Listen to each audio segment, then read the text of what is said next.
Hey everyone! It's still cold here in the Northeast, so we're still in the house. I did go outside for a while this morning. Got up, it was 8 below.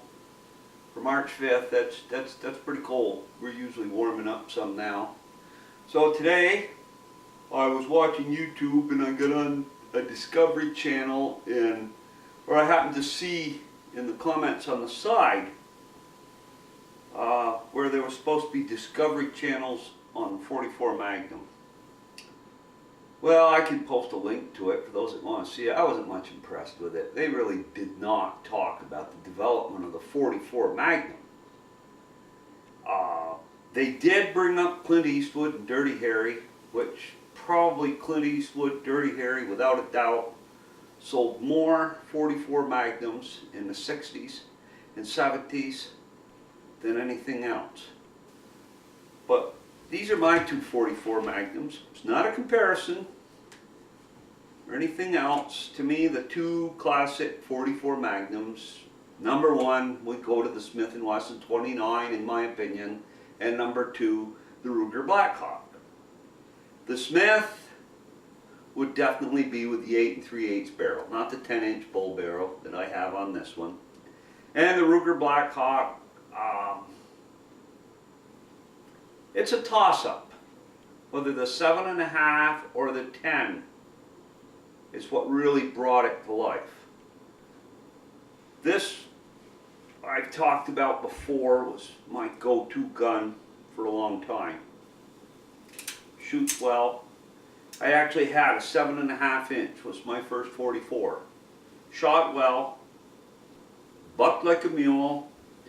That nice straight trigger guard right there I've got lumps in that knuckle from them both actually. Well, a local gun shop here, we were shooting silhouettes. It was a big thing, 50 to 200 yards. Some of you on here are going to remember it. IHMSA metallic silhouettes. It just tore across the country. It was like a place to take these big bore handguns in play. It was a 40 round match, 80 rounds could be some. You got some practice before, and you could actually get out and utilize these big guns. And when it started, it was a blast. You saw everything. Ruger 357 6.5 inch barrels.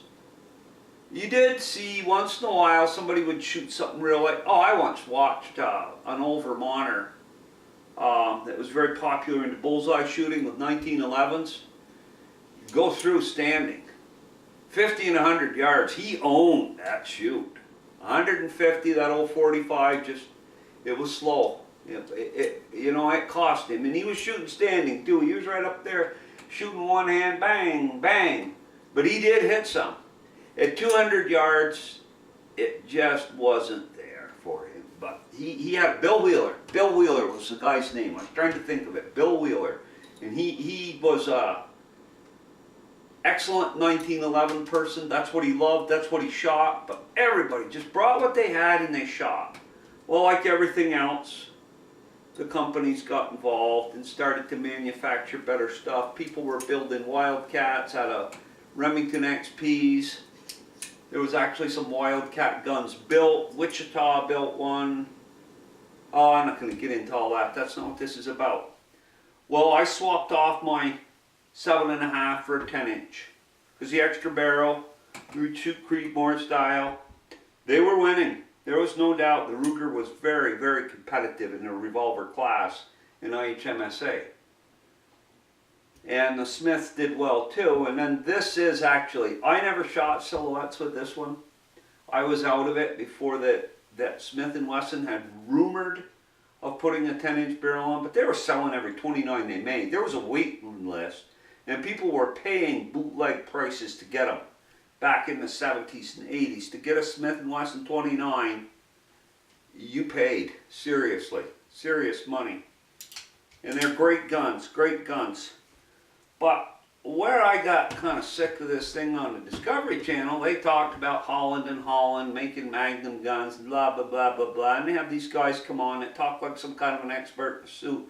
They really don't know who they are. One of them actually made the statement that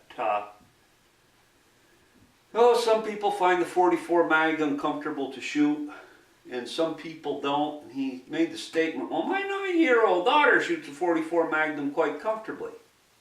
That's bullshit. And I'd call it right to his face. I'd look him right in the eye and say, you're in bullshit. I've seen people get pretty upset with the shorter versions of these, their first time shooting one. You want to be ready. You don't want to do something stupid.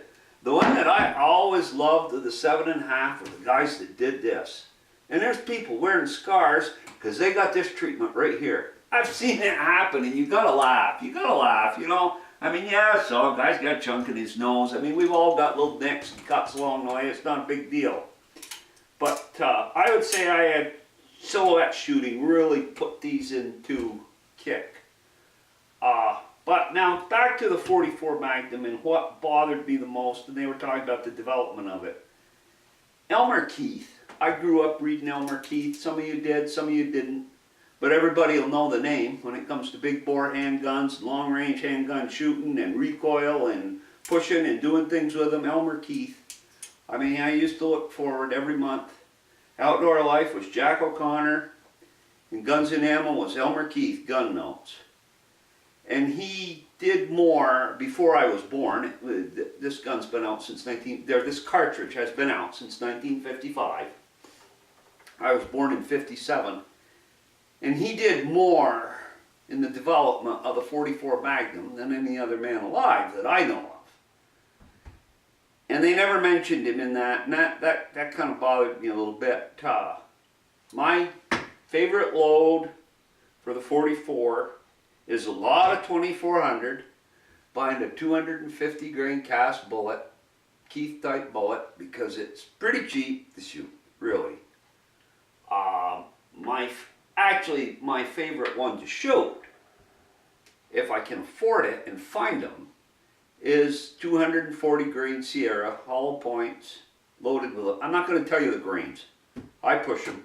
2400 powder, very accurate, very messy, but very accurate.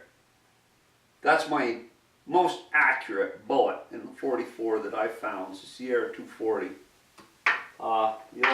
Yeah, I'll take some pictures of these so you can see them up closer.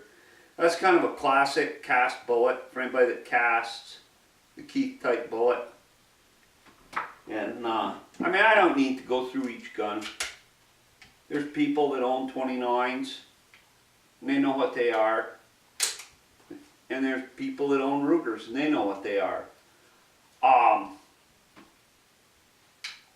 Which is my favorite. I hit better with the Ruger. I know, I just do. But I don't have a favorite. I like them both. I enjoy them both. I don't shoot to 200 yards anymore. I have some metal targets over on my range, and I shoot 100 yards. But I shoot out of a tree stand, you know, a lot. I shoot some standing. I don't shoot Creedmoor. I shoot offhand quite a bit. And I certainly cannot tell you anything wrong with the Smith & Wesson 29. They're a great gun, classic grips. A lot of people put the hard rubber. I can't do that. Guns weren't made to have rubber grips. I gotta have blued steel and wooden grips. It's just the way I am. I'd have ivory if I could afford them, but I can't. General Patton had ivory, but I can't afford them. And I wouldn't be very popular around the tree huggers walking around with a Ruger Blackhawk with a set of ivory grips on it. No doubt they wouldn't like that, but I don't care either. Well, that's it for the video. I'll take some pictures. These are just two fine guns. Hickok 45, you all know him, I'm sure. He's really popular. He has some excellent 44 Magnum videos out.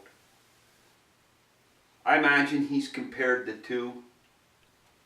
And I mean, the arguments could get pretty good. Back when we were competitive shooting over the Rugers and the Smiths, well, the Ruger came out with a 10-inch barrel, so it did have a advantage over the 8 3/8 29. Not a big advantage. There were still a lot of shoots won with 29s. And it was banter back and forth, which is better. Fords or Chev, we all know that. We do that in this country because we can. But I hope you enjoy this. I hope I can warm up around here and the snow drops and I can get over to my range and start shooting these things. And I want to get some videos up before I'm using them more. And some of my other guns I'd like to get videos on, using them, shooting them. I enjoy watching that. Anyway, thanks for watching. Leave me a comment. Tell me what you think. Someday I'll figure this camera out so I don't have to walk off and shut it off right in front of you.